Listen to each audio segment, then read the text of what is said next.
सावन की एक रात थी जब पूरा वन अंधकार में डूबा हुआ था। पक्षी अपने घोंसलों में दुबक चुके थे और पशु शांत थे, लेकिन कहीं किसी कोने में एक बेचैन आत्मा भटक रही थी। वह आत्मा थी अंगुलिमाल की, एक भयंकर डाकू जो अब तक 100 से अधिक लोगों की जान ले चुका था।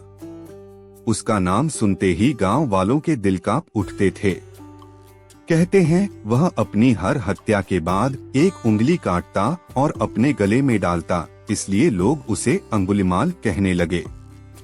लेकिन क्या वाकई कोई इंसान सिर्फ खून का प्यासा हो सकता है?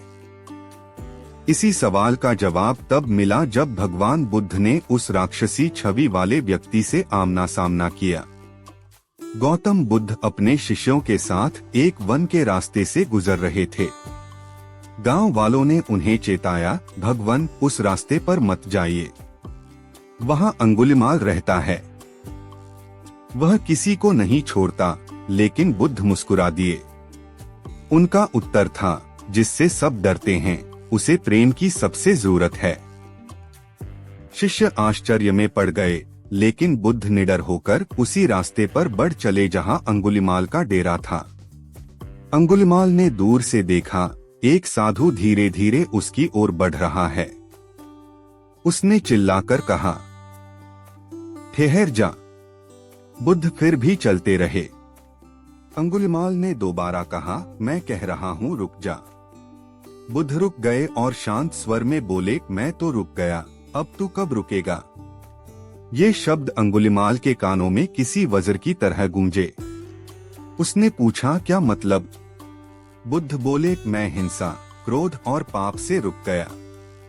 अब तू भी उस मार्ग से रुक जा जो तुझे नरक की ओर ले जा रहा है। अंगुलिमाल कांप उठा।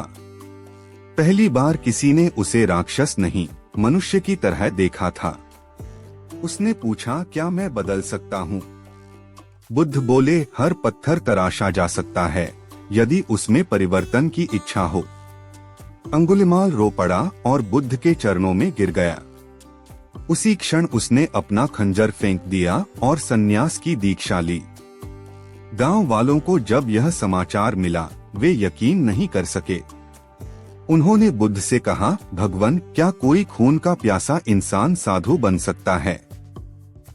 बुद्ध मुस्कुराए, जिसमें सबसे अधिक अंधकार होता है, वही जब उजाला करता है तो वह सबसे अधिक चमकता है। अंगुलिमाल ने अपने शेष जीवन में एक भी हिंसा नहीं की। उसने अनगिनत लोगों की सेवा की। उसकी कथा यह सिखाती है कि कोई भी व्यक्ति केवल अपने अतीत से परिभाषित नहीं होता।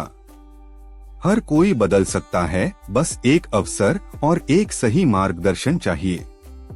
तो दोस्तों, अगर यह कहानी आपको भीतर तक छू गई हो, तो इस चैनल को सब्सक्राइब जरूर करें। ऐसी ही कहानियां हम आपके लिए लाते रहेंगे, जो न सिर्फ प्रेरणा दें, बल्कि आपके जीवन को नया दृष्टिकोण भी दें।